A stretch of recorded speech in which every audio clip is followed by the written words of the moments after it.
just under the car, you can see this is the clutch linkage setup, the rat trap as people call it. That's the clutch activating lever.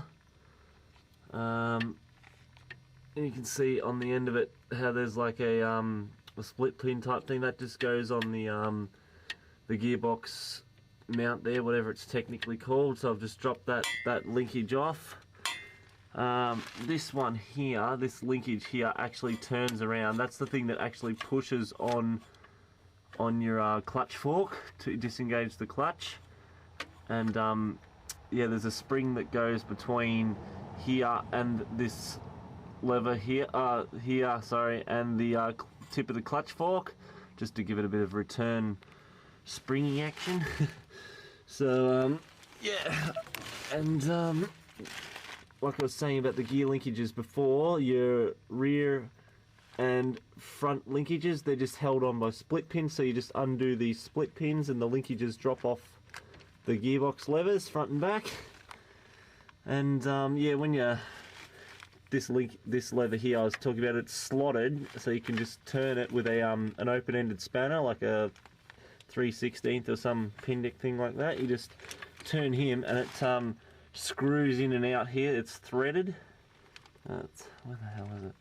It's hard to see, but yeah, it's threaded anyway, and it screws in and out of that mechanism here. That basically pushes away on the clutch fork or towards it, basically eliminating your free travel on your pedal. So you basically want no free travel to drop that whole mechanism off anyhow. So you just screw it counterclockwise to loosen it off. And yeah, that's hopefully this, so you can pull this whole mechanism back like that, and yeah, that whole system is now disengaged. Just be careful that this bracket here, the clutch return bracket, or whatever you want to call it, doesn't foul on these linkages when you pull the engine out and like rip it all apart. So you can undo that if you like, that bracket there. That's actually a modified 6-cylinder bracket because I had a 202 in it. So what I did is I drilled a hole in there to accommodate the V8 gearbox, because it's slightly different. So I got that tip off oldholden.com by one of the guys there. So I did that, and yeah, that's how that all works. So I'll just disconnect those front and back levers like I said, and we're right to go.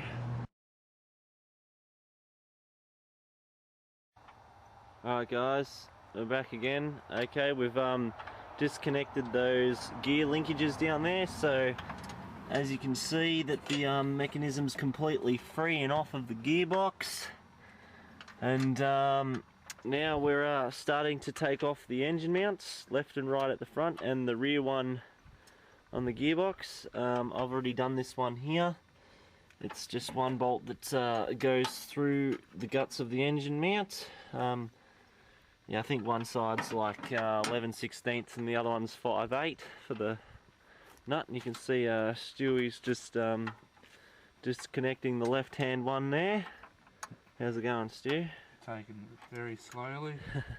2 inches per turn. As long as it gets there. Alright, so yeah, that's that. And then basically we've just got the rear one to do, which I'll show you what we're going to do under here. Alright, this is the cross member that goes from chassis rail to chassis rail, and there's 2 bolts in the middle there that you can see.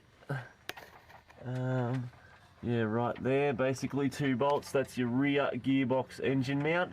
So on top of that is where there's a rubber that separates, which is the engine mount obviously, separates the bloody cross member with the gearbox. 2 bolts, you drop them off and your gearbox is basically ready to slide forward and off the cross member. How we go, Stu? Yeah. Engine mount's out. The bolt. Oh. So yep, he's removed that one down there as well. And then we'll be ready to pull out the engine.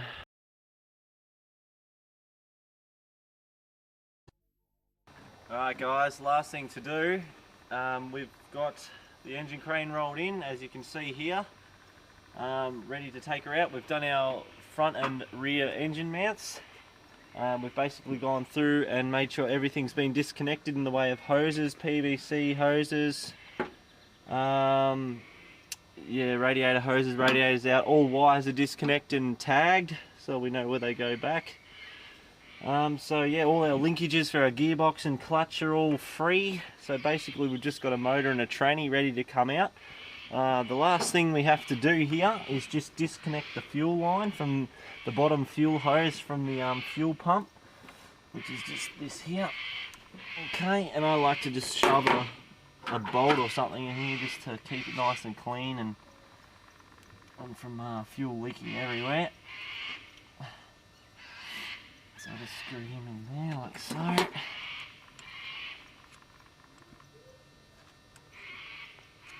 Alright, we'll just keep him out of the bloody, out of the road. Okay. Alright, now jack up the engine. Basically attaching the chain, how we do this, we get a chain with not too big of linkages. We attach one bolt to the front of the head and where a radiator, alternator or a power steering pump would go, so one of those head bolts at the front. And alternatively, oppositely diagonal from the front one that you put, either left or right side's fine. There's a couple of bolts at the back of the head on the opposite head. A bolt in there again through the chain. We've dropped our engine crane down, put it central onto the chain like that. I've already sort of taken the weight up on the engine there, you can see, nice and tight. So yeah, we're basically free to start jacking up the engine. So here we go. So you can see the engine lifting here, and the gearbox will slide forwards and slide off its mount.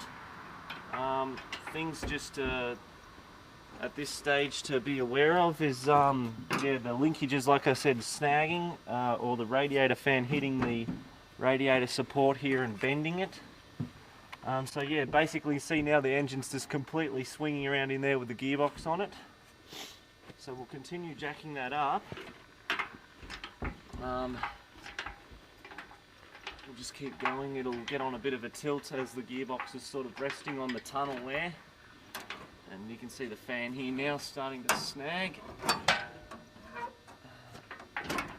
gotta get past that crap. Okay. Alright, we're clear of the pump, the oil pump. Basically at this stage now we're clear to start coming forward. Okay, well that's the engine pretty much what happens when they come out. So from here on we just basically lift it out past the tunnel here and over the sump. We don't want to dent the sump at all because that'll dent the oil pickup. Yeah, that's it guys. So we'll proceed to pull the